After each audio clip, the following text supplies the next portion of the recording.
अरे दादाजी, आप इतनी सुबह सुबह ये घर के बाहर क्यों बैठे हो? कुछ नहीं, बस ऐसे ही बैठा हूँ बेटी। और तू इतनी सुबह सुबह कहाँ से आ रही है? दादाजी, मैं पानी भरकर कुएं की ओर से आ रही हूँ। ठीक है दादाजी, अब आप थोड़ी देर यहीं बैठकर इंतजार कीजिए। मैं अभी जंगल से लकड़ियाँ काट कर आती हूँ, फिर मैं तुम्हें खाना बनाकर दे दूंगी। अच्छा बेटी, तू सारा दिन भर काम ही करती रहती है, तू कभी थकती नहीं है क्या? अरे दादाजी, इसमें थकना क्या है? ये तो मेरा काम है। और कोई भला अपने बूढ़े दादा की सेवा करने से कभी थकता है क्या? आप यहीं बैठिए, मैं अभी लकड़ियाँ काट कर आती हूँ। बेटी तू रहने दे, तू अंदर जाकर कुछ देर आराम कर, मैं लकड़ियां काट कर आता हूँ। तू वैसे भी दिन भर काम करती रहती है, थोड़ी देर आराम कर। अरे नहीं नहीं दादाजी, पहले ही आपकी तबीयत खराब रहती है और ऊपर से आप लकड़ियाँ काटने इस जंगल में जाओगे? नहीं, आप तो यहाँ बैठिए, मैं जाकर आती हूँ ना। अरे बेटी, मुझे तुझे देखकर बड़ी ही दया आती है, पता नहीं तेरा क्या होगा बेटी। दादाजी, आप फिर से शुरू हो गए। आपको मेरी कितनी चिंता रहती है। आप मेरी चिंता मत किया करो। अरे बेटी, तेरी चिंता करने वाला मेरे अलावा अब इस दुनिया में है ही कौन? तेरे माता पिता तुझे बचपन में ही इस दुनिया में अकेला छोड़ गए बेटी। छोटी सी उम्र से ही मैंने तुझे इसी झोपड़ी में रहकर पाला है, और अब मेरा भी समय धीरे धीरे नजदीक आता जा रहा है।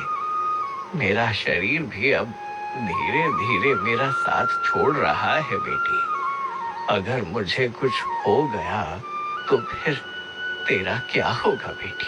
अरे दादाजी, आप भी ना, तुम्हें कुछ नहीं होगा।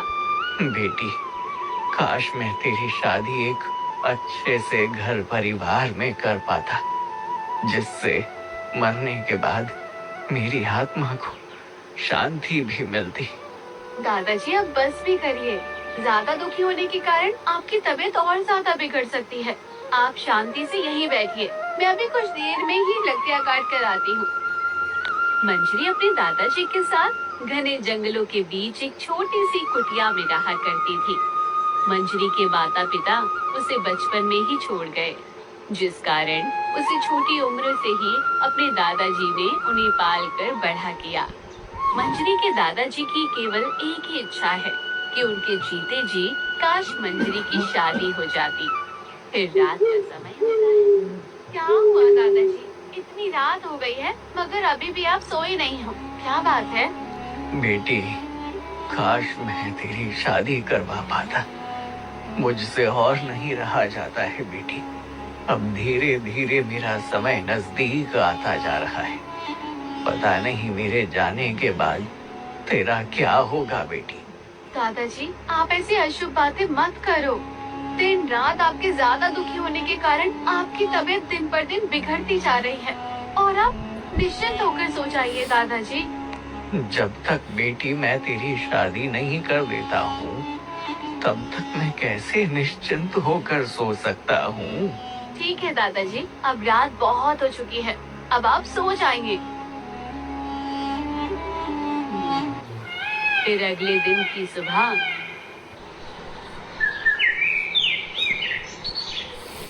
अरे, आज इतनी सुबह हो गई मगर अभी तक दादाजी नहीं उठे। वो कल देर रात तक तो जगे थे। अच्छा, इसलिए आज उन्हें उठने में देरी हो गई है। अभी मैं उन्हें जगा कर लाती हूँ।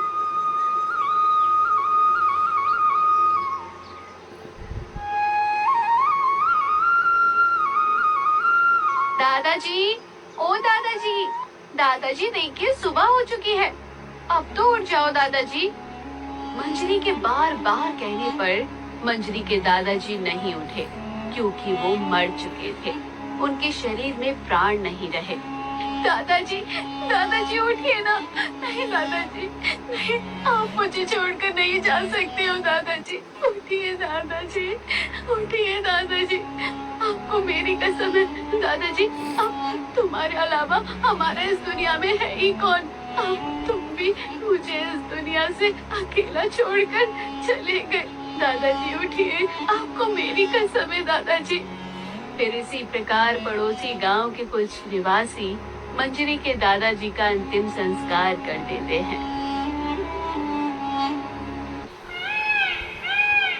फिर कुछ दिनों बाद, पता नहीं अगले जन्म में मैंने ऐसे कौन से बुरे कर्म किए थे जो मुझे इस जन्म में इतना दुख उठाना पड़ा है। बचपन से ही मुझे मेरे माता पिता इस दुनिया में अकेला छोड़कर चले गए।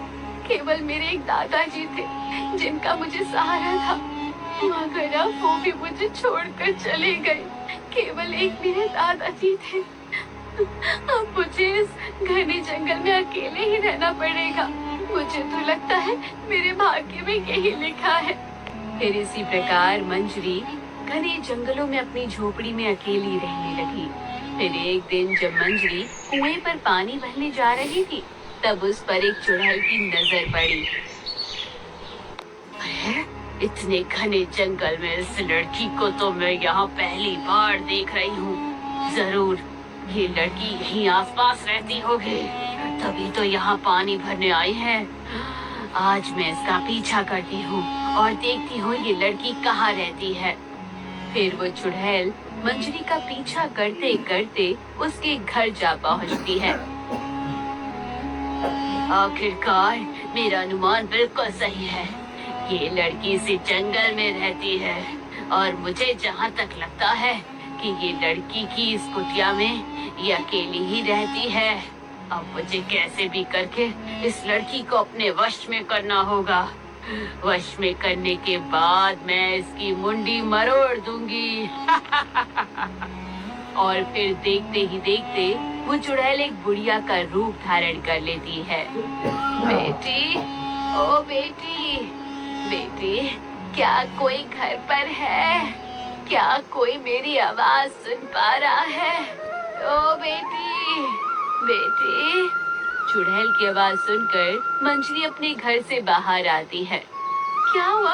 आप मुझे आवाज दे रही हो क्या बूढ़ी अम्मा? क्या बात है? अरे बेटी, मैं इस जंगल में लकड़ियाँ काटने आई थी, मगर मैं इस जंगल के बहुत भीतर आ चुकी हूँ। मैं वापस जाने का रास्ता नहीं ढूंढ पा रही हूँ, तो क्या तुम मेरी मदद करोगी बेटी? वैसे बूढ़ी माँ, आप कौन से जंगल से आई हो? बेटी, मैं यही पड़ोसी गांव रतनपुर से आई हूँ। अच्छा, तो आप बूढ़ी माँ रतनपुर गांव से आई हो। आपको वो गांव का रास्ता यहाँ से कुछ दूर सीधे जाने पर नजर आ जाएगा बूढ़ी माँ। ठीक है बेटी। और तुम बेटी क्या इतने घने जंगल में अपनी झोपड़ी में अकेली रहती हो क्या? हाँ बूढ़ी माँ, मैं इस झोपड़ी में अकेली रहती हूँ। मुझे मेरे माता पिता बचपन में ही इस दुनिया में अकेला छोड़ गए थे, मगर फिर मेरे अपने दादाजी के साथ इस कुटिया में रहने लगी थी। मगर दुर्भाग्यवश वो भी कुछ महीनों पहले ही मुझे इस दुनिया से छोड़कर अकेले मुझे यहाँ कर गए। तब से मैं इस जंगल की कुटिया में अकेली ही रहती हूँ बूढ़ी माँ। आखिरकार ये लड़की इस कुटिया में अकेली रहती है, यही मौका है। और फिर देखते ही देखते वो बुढ़िया चुड़ैल का रूप धारण कर लेती है, जिसे देख मंजरी डर जाती है। अरे अरे, ये तो चुड़ैल है। अरे कोई बचाओ, कोई बचाओ, चुड़ैल, चुड़ैल। यहाँ तुझे कोई नहीं बचाने आएगा। कृपया करके तुम मुझे कुछ मत करना, मैं तुम्हारे आगे हाथ जोड़ती हूँ, प्लीज मुझे छोड़ दो। फिर इतने ही बीच में वो चुड़ैल मंजरी को जैसे ही हाथ लगाती है, वैसे ही मंजरी एक पुतली में बदल जाती है। वो पुतली को चुड़ैल उठाकर वहाँ से आगे की ओर निकल जाती है। और थोड़ी दूर जाने के बाद, अब मैं एक काम करती हूँ, मैं इस पुतली को इसी पेड़ से बांध देती हूँ और फिर मैं इसे आज से ठीक कुछ वर्षों बाद यहाँ आकर इस पुतली से वो लड़की को आजाद करके इसकी मुंडी मरोड़ दूंगी। और जब तक इस पुतली पर कोई वो खारे तालाब का पानी नहीं छिड़क देता, जब तक ये अपने वास्तविक रूप में कभी वापस नहीं आ सकती। और जब तक कोई मनुष्य इस पुतली को छुएगा नहीं, तब तक इसकी आवाज उससे नहीं सुनाई पड़ेगी। और वैसे भी इतनी किसी की हिम्मत नहीं जो इतने घने जंगल में ये पुतली को कोई हाथ लगाए। मैं इसे इसी पेड़ में टांग देती हूँ। फिर इतना कहकर वो चुड़ैल मंजरी को उस पेड़ पर टांग देती है और वहाँ से गायब हो जाती है।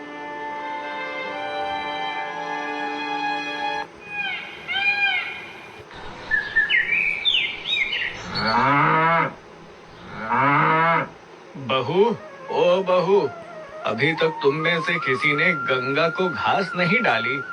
देखो भूख के मारे कैसे चिल्ला रही है। अरे तुम्हारे पिताजी को तो सुबह सुबह मेरे नाम रटने की आदत हो गई है। सुबह हुई नहीं कि बहू बहू करने लग जाते हैं। पता नहीं तुम्हारे पिताजी से कब हमारा पीछा छूटेगा। बहू, ओ बहू। आ रही हूँ।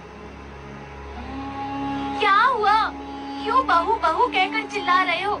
सुबह सुबह भी शांति नहीं रहती है क्या? अरे बहू, तुम सब दिन भर करते क्या हो?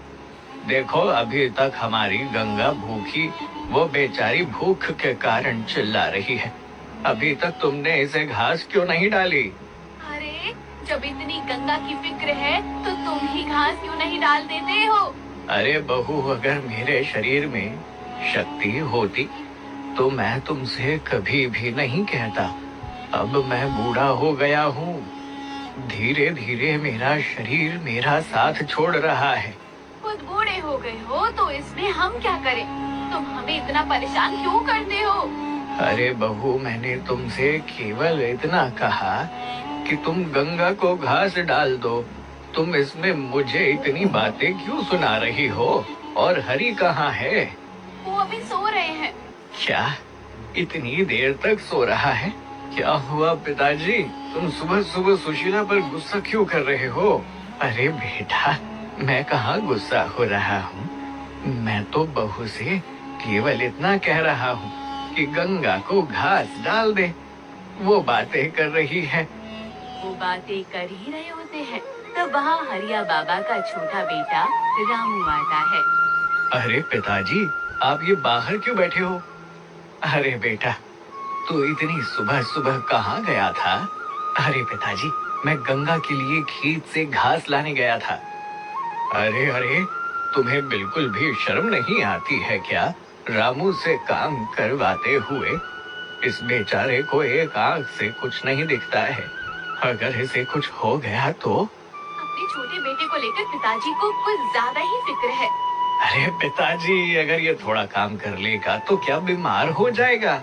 अरे हाँ पिताजी, भैया और भाभी सही कह रहे हैं, मुझे कोई तकलीफ नहीं है। अरे अरे बेटा, तू जन्म से ही अंधा है। तुझे अपनी एक आंख से कुछ दिखाई नहीं देता। अगर तुझे कुछ हो गया तो? अरे पिताजी, आप मेरी बिल्कुल चिंता मत कीजिए, मुझे कुछ नहीं होगा। और आपने सुबह की दवाई ली? बेटा, एक तू ही है जो इस घर में जिसे मेरी फिक्र रहती है। पिताजी, मैं गंगा को घास डालता हूँ, जब तक आप नहा धो लीजिए। कुछ ऐसा ही था तिनकापुर नामक गांव में रहने वाले हरिया बाबा का परिवार। पत्नी के गुजर जाने के बाद उन्हें घर में उनका बड़ा बेटा हरि और उसकी पत्नी सुशीला और छोटा बेटा रामू, जो जन्म से ही आंख से अंधा था, उसे अपनी एक आंख से कुछ नहीं दिखता था। हरिया बाबा को हमेशा एक चिंता सताती रहती थी कि उनके जाने के बाद रामू का क्या होगा। रामू का बड़ा भाई और भाभी रामू को बिल्कुल भी पसंद नहीं करते थे। हरिया बाबा की एक इच्छा है कि उनके जीते जी रामू की एक बढ़िया सी लड़की से शादी हो जाए।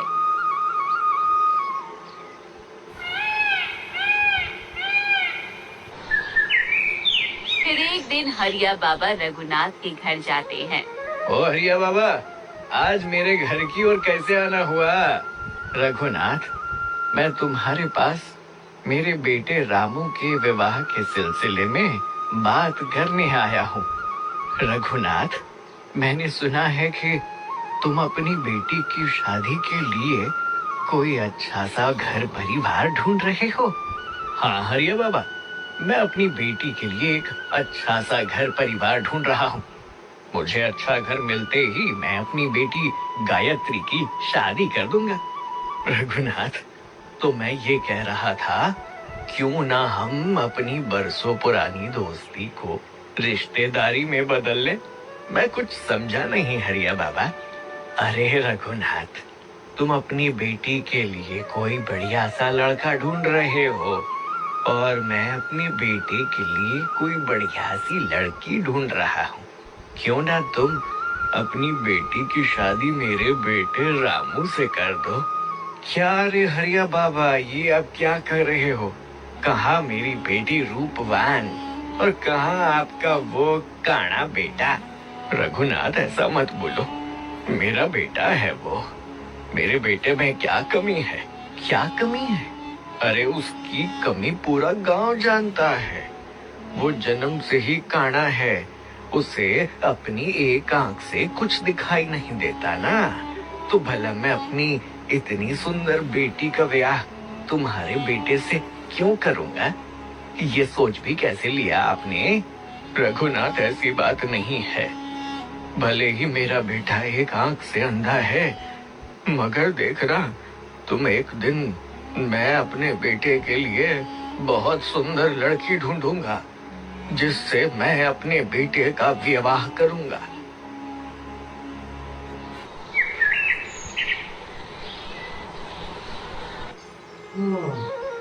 अरे पिताजी, मैं आज सुबह से देख रहा हूँ, आप इतने दुखी क्यों लग रहे हो? आपको कुछ तकलीफ तो नहीं हो रही है ना? रामू बेटा, मैं केवल इतना चाहता हूँ कि मेरे जीते जी तेरी शादी हो जाए। बेटा, तेरा भी घर परिवार बस जाए। अगर मुझे कुछ हो गया तो पता नहीं तेरा क्या होगा बेटा। अरे पिताजी, आपको मेरी इतनी चिंता रहती है। बेटा, हरि और सुशीला का व्यवहार तेरे प्रति देखकर मुझे बड़ा ही दुख होता है। अगर मुझे कुछ हो गया तो वो तुझे 2 समय का खाना भी नहीं देंगे बेटा। अरे पिताजी, आप ये बात छोड़िए और अब आप आराम करिए। मैं खेतों की ओर जाता हूँ। फिर इतना कहकर रामू वहाँ से चला जाता है। फिर रात के समय क्या हुआ भाग्यवान, आज इतनी खुश क्यों लग रही हो? अरे, आज जब वो तुम्हारा काना भाई और पिताजी बातें कर रहे थे ना, तो मैंने उनकी बातें चुपके से सुन ली। वो दोनों क्या बात कर रहे थे भाग्यवान? अरे, पिताजी कह रहे थे कि अरे रामू, मेरे जाने के बाद तेरा क्या होगा बेटा? मुझे हरि और सुशीला का व्यवहार देखकर बड़ा ही दुख होता है। और यही नहीं, आज तो पिताजी रामू के लिए रिश्ता भी देखने गए थे। अच्छा, तो वो काड़े के लिए कोई लड़की नहीं मिली क्या? अरे, वो काने से पता नहीं कौन सी लड़की विवाह करने के लिए तैयार होगी। तुम देखना, हमेशा ही कुंवारा ही रहेगा तुम्हारा भाई। मुझे तो केवल उस दिन का इंतजार है जब पिताजी गुजर जाए और पिताजी के जाने के बाद तुम्हारे छोटे भाई को हम अपने घर का नौकर बनाकर रखेंगे। तुमने सही कहा भाग्यवान। रामू से कोई भी लड़की विवाह करने के लिए तैयार नहीं होगी। और वैसे भी हमने चालाकी से पिताजी से सारी जमीन संपत्ति हमारे नाम करवा ली है।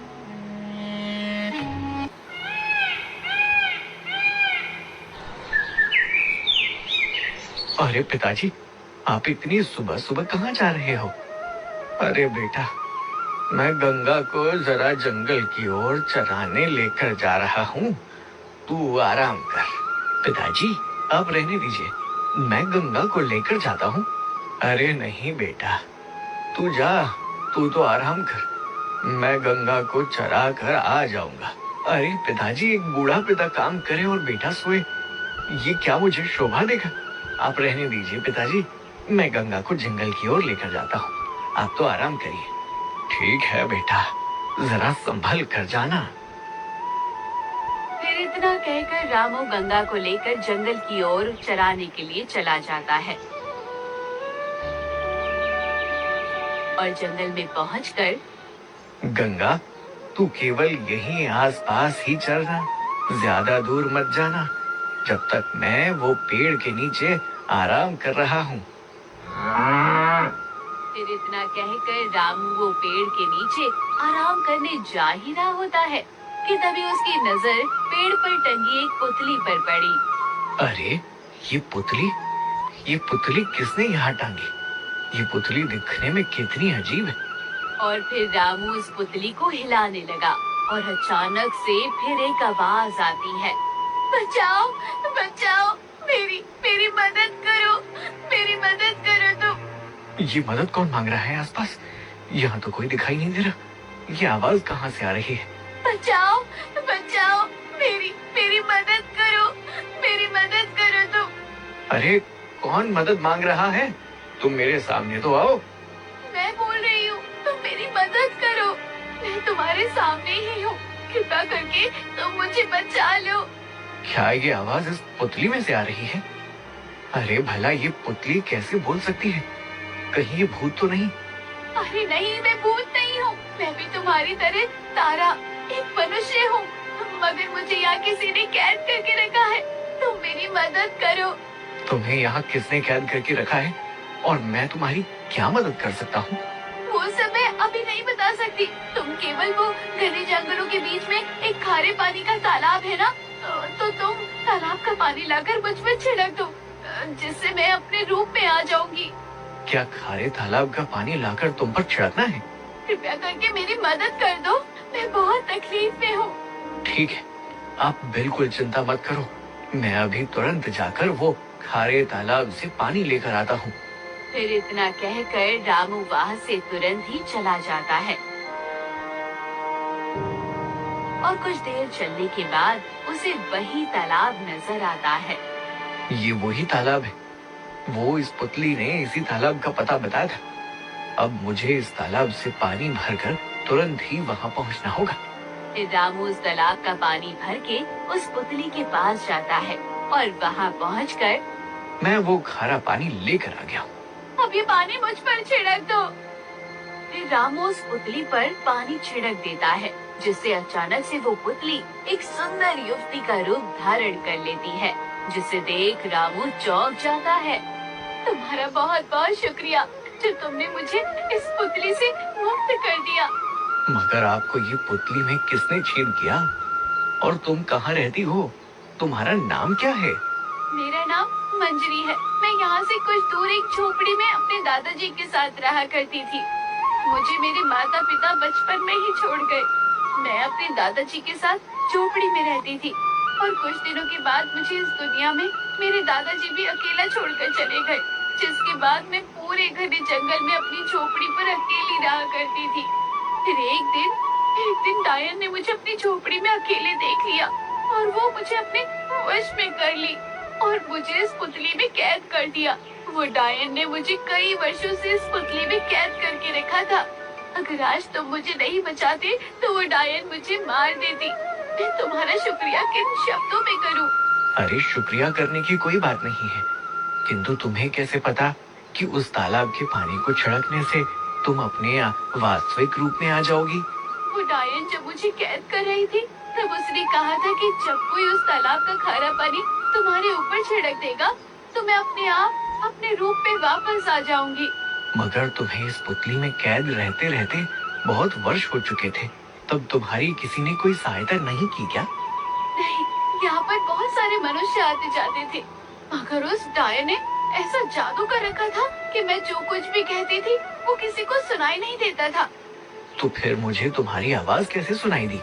क्योंकि तुमने मुझे छू लिया था। जो कोई मुझे छू लेता था उसे मेरी आवाज सुनाई देने लगती थी। बहुत से मनुष्य ने मुझे छुआ मगर किसी ने मेरी सहायता नहीं की। सब मुझसे डरकर भाग जाते थे, मगर तुम हो जिसने मेरी सहायता की। किंतु तुम अब किसके साथ रहोगी? अब इस पूरी दुनिया में तुम्हारा कोई नहीं है। मेरे भाग्य में इस जंगल में रहने को ही लिखा है। मैं अपनी उस झोपड़ी में ही रहूंगी। और तुम अपना सुनाओ, तुम कहाँ रहते हो और ये तुम्हारी आँख कैसी है, ऐसी क्यों है? मेरा नाम रामू है, मैं यहीं पास के गांव में रहता हूँ। मैं जन्म से ही एक आंख से अंधा हूँ। अरे आपके साथ तो बहुत बुरा हुआ। मैं ऊपर वाले से प्रार्थना करूंगी कि आप जल्दी ठीक हो जाओ। एक बात कहता हूँ, मैंने अपने जीवन में आज तक तुम्हारी तरह सुंदर युवती नहीं देखी है। रामू की बात सुनकर मंजरी जोरों से हंसने लगती है। वाकई में आप बहुत सुंदर हो। मैं आपसे एक बात कहूँ? हाँ कहिए ना। मैं आपसे विवाह करना चाहता हूँ। क्या आप मेरे जैसे काड़े से विवाह करना चाहोगी? मंजरी सोच समझ कर कहती है, खबरदार, जो अगर आज के बाद तुमने अपने आप को काना कहा, मैं तुमसे विवाह करने के लिए तैयार हूँ। मैंने भी अपने जीवन में तुम्हारे जैसा सुंदर, दयालु और अपनी जान की फिक्र किए बिना दूसरों की मदद करने वाला युवक नहीं देखा। फिर क्या था, इसी प्रकार मंजरी और रामू विवाह कर लेते हैं और विवाह करने के बाद वो दोनों अपने घर जाते हैं। पिताजी, ओ पिताजी, भैया और भाभी, जरा बाहर आकर देखिए। वो सभी बाहर आते हैं। क्या हुआ रामू? और ये लड़की कौन है? पिताजी, ये लड़की कोई और नहीं, ये आपकी बहू है, यानी मेरी पत्नी। ये तुम क्या कह रहे हो देवर जी? हमने तुम्हें गंगा को चराने के लिए भेजा था। मेरी तो कुछ समझ ही नहीं आ रहा है। अरे रुकिए रुकिए, मैं आप सबको सारी बातें समझाता हूँ। रामू ने सारी बातें बताई।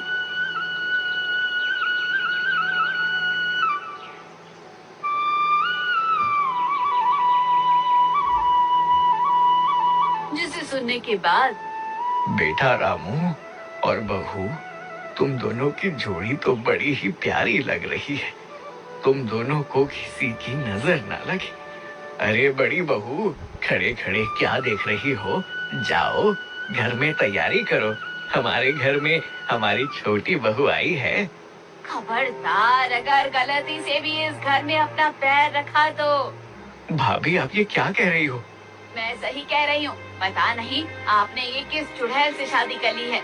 ना इसके माता पिता का पता है और ना इसके खानदान का। बहू, जबान संभाल कर बात करो।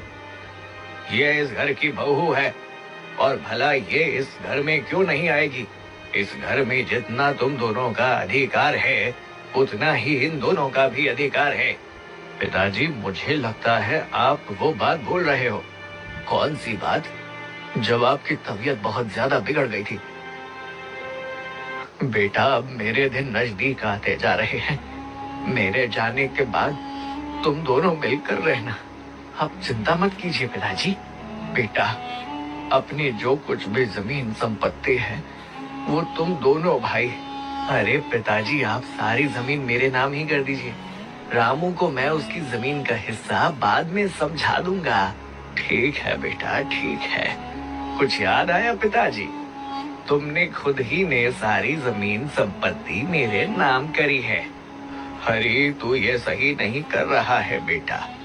तुझ पर मैंने भरोसा करके सारी जमीन संपत्ति तेरे नाम की है।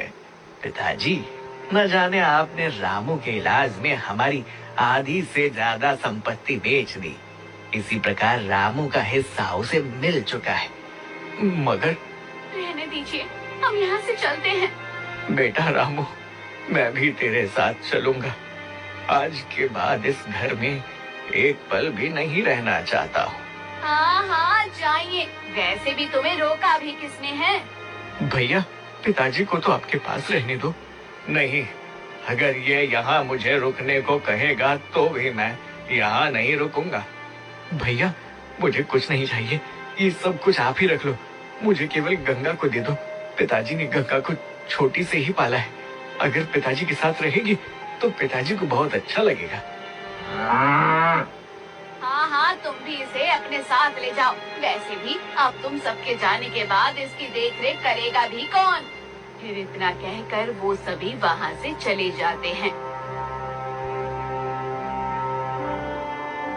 अरे ये तो वही हुआ, एक तीर से दो निशाने। तुम्हारा भाई तो अपने साथ साथ पिताजी को भी ले गया और हमारा पिताजी से भी छुटकारा हो गया। तुमने सही कहा भाग्यवान। और देखते हैं अभी ये सब जाते कहाँ हैं। और इधर वो तीनों एक पेड़ के नीचे बैठ जाते हैं। मंजरी, मुझे क्षमा करना। मैंने तो सोचा कि तुमसे विवाह करने के बाद मैं तुम्हें एक अच्छा जीवन दे पाऊंगा, किंतु अरे नहीं नहीं, इसमें तुम्हारी कोई गलती नहीं है और तुमने तो मेरे लिए अच्छा ही सोचा था, किंतु मेरे भाग्य में सुख लिखा ही नहीं और मेरे कारण तुम्हें और तुम्हारे पिताजी को घर से बेघर होना पड़ा। अरे नहीं भाग्यवान, इसमें तुम्हारी कोई गलती नहीं है। बेटा, मुझे माफ करना। आज मेरी गलती के कारण तुम दोनों को घर से बेघर होना पड़ा। अरे नहीं पिताजी, आप हमसे माफी क्यों मांग रहे हो? मगर पिताजी, मुझे समझ नहीं आ रहा है, अब हम तीनों कहाँ जाएंगे? और अब तो हमारे साथ हमारी गंगा भी है। अरे आप दोनों बिल्कुल चिंता मत करो, हम तीनों और गंगा मेरे घर जाएंगे। तुम्हारे घर? हाँ, मेरे घर में। तुमसे कहा था ना कि मेरी इसी जंगल में एक झोपड़ी है, हम तीनों और गंगा वहीं चलते हैं, हम वहीं रहेंगे। रामू बहुत सही कह रही है, इसे हमें इसकी बात मानकर इसी के घर की ओर जाना चाहिए।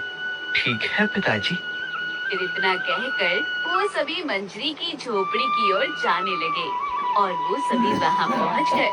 ये है हमारी कुटिया। इसी कुटिया में मैं और हमारे दादाजी रहा करते थे। पिताजी, आज से हम सभी इसी कुटिया में रहेंगे। अब आप चिंता मत करिए, चिंता करने की वैसे कोई बात नहीं है। भाग्यवान, हमें रहने के लिए छत तो मिल गई है, मगर हम खाएंगे क्या? हमारे पास तो अब कुछ रोजगार भी नहीं है। अरे बेटा और बेटी, तुम दोनों बिल्कुल चिंता मत करो। तुम कल सुबह जंगल से बांस काट कर लाना और हम उस बांस से टोकनियां बनाएंगे। मुझे बांस की टोकनियां बनाना बहुत अच्छे से आता है। मैं तुम्हें टोकनियां बनाकर दूंगा, जिससे तुम शहर जाकर बेचना। पिताजी, आप बिल्कुल सही कह रहे हैं, हम कल से ठीक ऐसा ही करेंगे। ठीक है पिताजी, कल से हम ऐसा ही करेंगे। फिर अगले दिन की सुबह मंजरी और रामू सुबह जल्दी उठकर जंगल से बांस काटकर हरिया बाबा को देने लगे, जिससे हरिया बाबा टोकरियां बनाने लगे और उन टोकरियों को रामू और मंजरी बाजार में जाकर बेचने लगे, जिससे उनकी अच्छी खासी आमदनी होने लगी। पिताजी, आप जो हमें टोकरियां बनाकर देते हो ना, वो बाजार में बहुत जल्दी बिक जाती है और हमें अच्छा खासा मुनाफा भी होने लगा है। ये तो बड़ी खुशी की बात है। और फिर इसी प्रकार से वो सभी खुश रहने लगे। एक दिन जब रामू और मंजरी टोकरियां बेचकर बाजार से घर वापस लौट रहे थे कि तभी। अरे पिताजी, आप ही घर के बाहर क्यों खड़े हो? अरे बेटा, अभी तक अपनी गंगा घर वापस नहीं आई, पता नहीं कहाँ रह गई। पिताजी, अब बिल्कुल चिंता मत करो, मैं अभी गंगा को ढूंढ कर लेकर आता हूँ। मैं भी तुम्हारे साथ आती हूँ। मगर भाग्यवान, तुम क्या करोगी?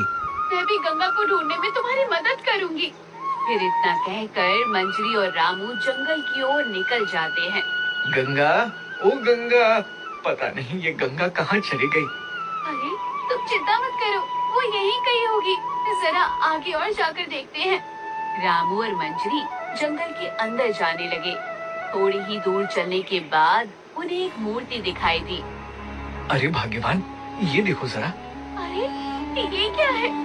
देखने में तो ये किसी साधु संत की प्रतिमा लग रही है। मैंने तो इस मूर्ति को इस जंगल में पहली बार देखा है भाग्यवान। तुमने सही कहा, मैंने भी इस मूर्ति को पहली बार देखा, मगर ये मूर्ति कितनी सुंदर लग रही है। तुमने सही कहा भाग्यवान, मगर मूर्ति के आसपास कितने ज्यादा फूल पत्ते रहते हैं।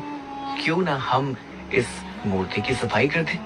भाग्यवान, सफाई होने के बाद ये मूर्ति और भी ज्यादा सुंदर लगेगी। हाँ, ये बढ़िया रहेगा। ये मूर्ति साफ होने के बाद और भी सुंदर दिखाई देगी। फिर इतना कहकर रामू और मंजरी वो प्रतिमा की साफ सफाई करने लगे और साफ सफाई करने के बाद। भाग्यवान, अब ये मूर्ति कितनी सुंदर लग रही है। अरे अरे भाग्यवान, वो कौन है जिसने मेरी तपस्या भंग की? कौन? वो तुम ही हो ना जिसने मेरी बरसों की तपस्या भंग कर दी? किंतु साधु महाराज, हमने आपकी तपस्या कैसे भंग करी? हमने तो केवल ही मूर्ति की सफाई की है। हाँ साधु महाराज, मंजरी बिल्कुल ठीक कह रही है। सफाई? ये तुम दोनों क्या कह रहे हो? मुझे कुछ समझ नहीं आ रहा। अरे साधु महाराज, हम दोनों यहाँ हमारी गाय को ढूंढ रहे थे, तो फिर हमें ये मूर्ति नजर आई। ये मूर्ति इतनी सुंदर थी कि किंतु इसके आसपास बहुत सारे पत्ते पड़े थे। तो फिर हम दोनों ने सोचा कि हम इस मूर्ति की सफाई कर देते हैं। अरे बेटा और बेटी, मैं इस मूर्ति के अंदर करीब 8 साल से तपस्या कर रहा था और जैसे ही तुमने इस मूर्ति को छुआ तो मेरी तपस्या भंग हो गई। क्या हमारे कारण आपकी बरसों की तपस्या भंग हो गई? महाराज हमें माफ कर दीजिए, हमसे बहुत बड़ी भूल हो गई। साधु महाराज, हमारा तुम्हारी तपस्या भंग करने का कोई इरादा नहीं था, हमें क्षमा कर दीजिए। अरे नहीं नहीं बेटी और बेटा, तुम्हें मुझे क्षमा करने की कोई आवश्यकता नहीं। क्या? हाँ बेटा, इसमें तुम्हारी कोई गलती नहीं। तुम दोनों ने तो अच्छा किया कि भला आज के जमाने में कोई बिना स्वार्थ के कुछ कार्य नहीं करता। तुमने तो इस मूर्ति का सौंदर्य बढ़ाने के लिए इसकी सफाई की। वैसे तुम दोनों कहाँ रहते हो और ये तुम्हारी आंख में क्या हुआ? साधु महाराज, यहीं से कुछ दूर हमारी झोपड़ी है। हम दोनों और पिताजी वहाँ रहते हैं और जन्म से ही मैं एक आंख से अंधा हूँ। तुम इतने घने जंगल में क्यों रहते हो? साधु महाराज, वो बेटा बताओ, तुम इतने घने जंगल में क्यों रहते हो? साधु महाराज, हम यहीं पास के गांव में रहा करते थे। फिर रामू ने साधु महाराज को सारी बातें बताई, जिसे सुनने के बाद साधु महाराज को उन पर दया आ गई। तुम्हारी कहानी सुनने के बाद मुझे बड़ा ही दुख हुआ, मगर देखना, तुम्हारे बड़े भाई का कभी जीवन में भला नहीं हो सकता। कोई भला अपने पिताजी और अपने छोटे भाई को घर से निकालता है? मांगो तुम दोनों, मांगो, मैं तुम्हारी हर मनोकामना पूर्ण करूंगा। नहीं नहीं साधु महाराज, हमें कुछ नहीं चाहिए। साधु महाराज जी सही कह रहे हैं, हमें कुछ नहीं चाहिए। हमें तो बस केवल हमारी एक ही मनोकामना है जो मैं मांगती हूँ कि मेरे पति की आँख ठीक हो जाए, उन्हें अपनी आँख से दिखाई देने लगे। बेटी, ये तुम्हारी मनोकामना पूर्ण होगी। फिर इतने बीच में साधु महाराज एक मंत्र पढ़ने लगते हैं और देखते ही देखते रामू की आँख ठीक हो जाती है। उसे अपनी आँख से दिखाई देने लग जाता है। भाग्यवान, भाग्यवान, अब मुझे अपनी आँख से दिखाई दे रहा है। हाँ, आपकी आँख ठीक हो चुकी है। साधु महाराज, आपका बहुत बहुत शुक्रिया।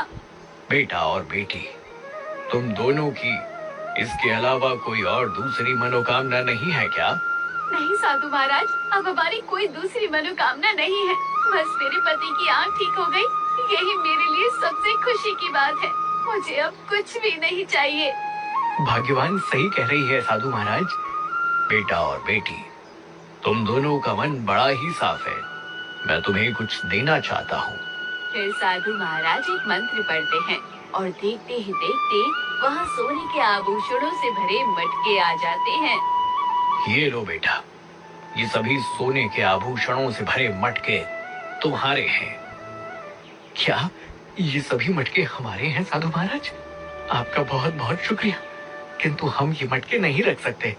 हमें ये मटके नहीं चाहिए साधु महाराज। बेटा और बेटी, जब कोई बड़ा भेंट दे रहा हो तो उसे इनकार नहीं करते। तुम दोनों का मन बड़ा ही अच्छा है, इसलिए मैं तुम्हें ये भेंट दे रहा हूँ। तुम इसे खुशी खुशी स्वीकार करो। साधु महाराज, आपका बहुत बहुत शुक्रिया। साधु महाराज, आपका बहुत बहुत धन्यवाद, जो आपने हमारा जीवन ही बदल दिया। नहीं बेटा और बेटी, मैंने तुम दोनों का जीवन नहीं बदला है। ये जीवन स्वयं तुम्हारे अच्छे कर्मों के कारण बदला है। ठीक है बेटा और बेटी, अब तुम दोनों जाओ। मेरा आशीर्वाद तुम दोनों पर सदा ही रहेगा। अब मैं चलता हूँ। इतने ही बीच में साधु महाराज फिर से वो मूर्ति में चले जाते हैं और रामू और मंजरी की खुशी का कोई जवाब नहीं था। भाग्यवान, पिताजी बिल्कुल सही कहते थे। हमें अपने जीवन में केवल अच्छे कर्म करना चाहिए। और देखा, आज उन्हीं अच्छे कर्मों के कारण हमें कितना सारा धन मिला। तुमने बिल्कुल सही कहा। और वैसे भी हम इतने सारे धन का क्या करेंगे? इसमें से हम कई ज्यादा सोना गरीबों में दान कर देंगे। तुमने सही कहा। और देखो, गंगा भी आ गई। और वो दोनों ये बात घर जाकर हरिया बाबा को बताते हैं। बेटा और बेटी, देखा तुम दोनों ने, जो मनुष्य अपने जीवन में अच्छे कर्म करता है उसके साथ कभी बुरा नहीं होता। फिर वो सभी गांव में एक घर बनाकर उस घर में तीनों खुशी खुशी रहने लगते हैं। और रामू और मंजरी ने अपनी बात के अनुसार गांव के गरीबों को कुछ कुछ सोने के आभूषण दान कर दिए। ये सब देख हरी और सुशीला का क्या हाल हुआ, ये हम अगले भाग में जानेंगे। तो दोस्तों, ये कहानी जरूर शेयर करो और चैनल को अभी तक सब्सक्राइब नहीं किया है तो जल्दी से कर दो।